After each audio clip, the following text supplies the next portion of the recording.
Smart Listener, kita masih di Smart FM Radio Rock hari ini Rabu 17 Maret 2021. Masih bersama narasumber kita pagi ini, Dr. Nova Arianti SPM yang merupakan seorang spesialis mata dengan tema perbincangan kita seputar glaukoma si pencuri penglihatan. Jadi memang tadi setelah disampaikan oleh Dr. Nova begitu ya, bahwa glaukoma ini emang benar-benar pencuri penglihatan banget gitu ya. Iya, betul. Ngalah-ngalahin pencuri hati ya dok ya.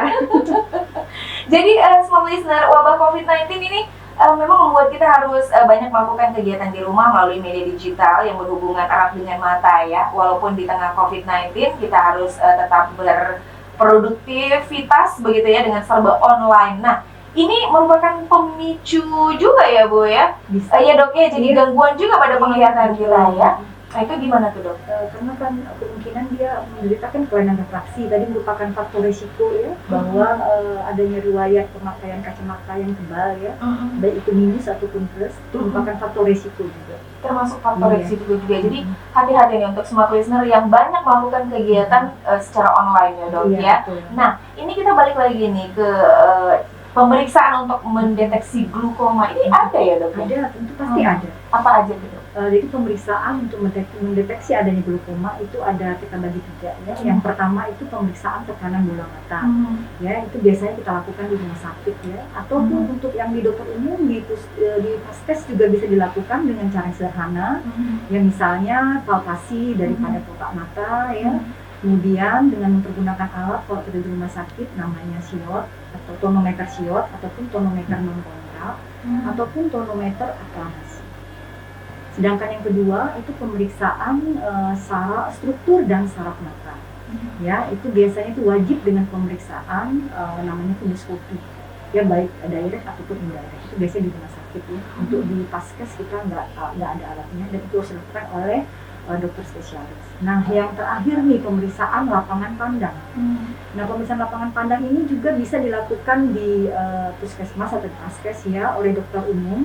Yang pertama itu dengan konfrontasi ya. Kemudian yang kedua itu dengan mempergunakan alat namanya perimetri, bisa Boltzmann dan perimetri Humphrey dan itu dilakukan di rumah sakit. Oke, seperti itu ya dokter. Jadi silakan semua listener untuk supaya Anda dan khususnya kita semua lah ya bisa terhindar dari glaukoma ini untuk secara rutin memeriksakan kondisi mata kita ya dok ya. Iya.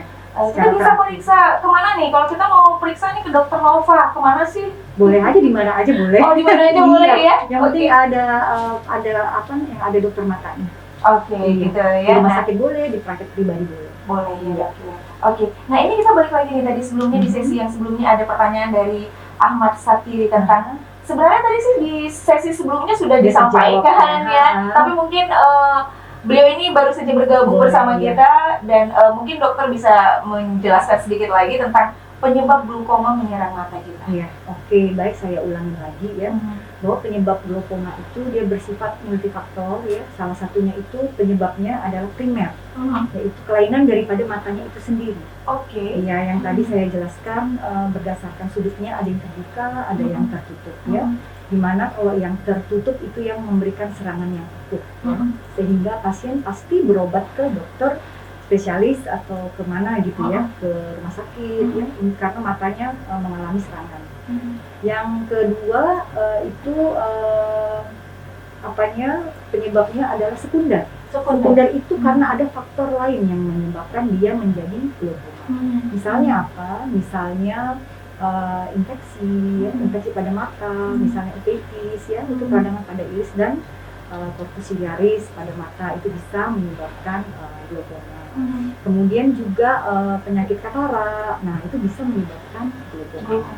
Kemudian trauma, itu trauma pada mata ya, bentur misalnya kepukul mata kita ya kan. Ternyata mata juga trauma ya, juga mengalami trauma atau misalnya dia sudah mengalami operasi katarak, misalnya bisa juga terjadi glaukoma. Oh seperti itu ya, yang katarak, kemudian infeksi, akhirnya terkena glaukoma ya. Dan juga karena obat-obatan seperti saya bilang tadi ya, akibat pemakaian steroid dalam jangka waktu yang lama itu bisa menjadi glaukoma. Ya, nah ini mudah-mudahan terjawab untuk Ahmad Satiri ya tentang penyebab glaukoma yang menyerang mata manusia seperti itu ya. Nah kemudian ini yang menarik nih dok, WGW. Ya. Tadi kita udah ngomongin tentang WGW waktu off air ya, Iya. World Glaucoma Week. Ini memang sudah ada beberapa tahun belakangan ini Iya, selalu diadakan. dijalankan ya dok, ya Iya. diperingati begitu ya. Ini tanggal 7 sampai 13 Maret ya dok ya. Iya, benar. Nah ini apa sih tujuannya nih dok, World Glaucoma Week ini? Oke, jadi sebelumnya kita harus tahu dulu ya, kenapa WGW itu atau World Glaucoma Week atau Pekan Glaukoma Sedunia itu diadakan setiap tahunnya ya. Karena glaukoma itu menyumbang kebutaan terbanyak kedua di Oke. dunia untuk Indonesia setelah katarak. Dan dia bersifat yang saya bilang tadi menetap dan tidak menetap atau permanen. Sedangkan kita ketahui kalau katarak itu biasanya setelah dioperasi pasien nampak ya, pasti bisa melihat dengan tanda kutip apabila tidak ada kelainan pada syaraf matanya. Nah, kalau pada glaukoma ini walaupun sudah dioperasi, tetap juga dia tidak melihat ya. Oke, jadi tujuannya itu adalah untuk meningkatkan kewaspadaan masyarakat. Ini kita ajak masyarakat nih agar meningkat kewaspadaannya mengenai penyakit glaukoma ya, dampaknya pada penglihatan dan dapat mengenai siapa saja. Jadi masalah glaukoma ini diharapkan tidak hanya menjadi masalah bagi dokter dan tenaga kesehatan lainnya, ya, tetapi mengajak seluruh lapisan masyarakat untuk berpartisipasi dalam mencegah kebutaan akibat glaukoma dengan apa? Dengan melakukan pemeriksaan mata secara teratur atau berkala. Artinya kan jadi kepentingan bersama Iya dong, betul, ya. Jadi kepentingan bersama. selain dari orangnya itu sendiri, Iya. gitu ya. Dan juga dokter-dokter kan juga memang bertanggung jawab juga Betul, seperti itu ya. iya. Tapi bukan utama kewajiban dokter juga, makanya harus dari orangnya sendiri Betul, ya. kita mengajak kesadaran masyarakat agar waspada terhadap glaukoma. Nah biasanya kegiatan apa nih dok yang biasa dilakukan selama sepekan ini? Tergantung ya, macam-macam ya. Ada yang mengadakan penyuluhan mengenai edukasi tentang glaukoma ya. Ada yang seperti ini radio talk ya mengenai glaukoma agar bisa disampaikan pesannya kepada seluruh masyarakat ya. Ada yang webinar ya mengadakan karena kita kan tidak bisa kumpul-kumpul nih pandemi ini, kita tidak bisa mengumpulkan banyak orang untuk mendengarkan kita memberikan edukasi tentang glaukoma ya, maka dilakukanlah webinar ya melalui Zoom misalnya. Nah kalau boleh tahu nih Dokter Nova, kalau Dokter Nova sendiri melakukan kegiatan apa seputar dengan hadirnya World Glaucoma Week dari tanggal 7 sampai 13 Maret ini? Ya, biasanya saya kemarin sudah melakukan edukasi ya, penyuluhan ataupun memberikan informasi mengenai glaukoma ini ya kepada pasien yang ada di Pirnadi ya, kemudian beberapa poli juga kepada pegawai-pegawai yang ada di Rumah Sakit Pirnadi ya, dan juga kepada dokter-dokter muda yang lagi poskap di Rumah Sakit Pirnadi. Seperti itu, dari pihak dalam dulu nih dok. Iya, karena kan diharapkan mereka itu bisa menyampaikan informasi yang saya sampaikan kepada keluarga, teman, ya, kepada sahabat atau lingkungan orang-orang di sekitar mereka. Betul. Seperti itu ya dok. Nah antusiasme mereka untuk yang kegiatan yang dokter lakukan Itu sangat menarik ya, sangat tertarik mereka. Kan terlalu banyak pertanyaan-pertanyaan yang selama ini mereka tidak tahu gitu ya. Saya jelaskan, oh begini rupanya. Oh, Udah ada berapa lama nih dokter melakukan kegiatan seperti ini? baru 2 tahun sih. Baru 2 tahun ini ya. Dan jadi ketagihan ya dok ya. Iya. Karena bisa membantu semua ya. Iya, betul. Penting buat sesama kita ya Iya. dok ya.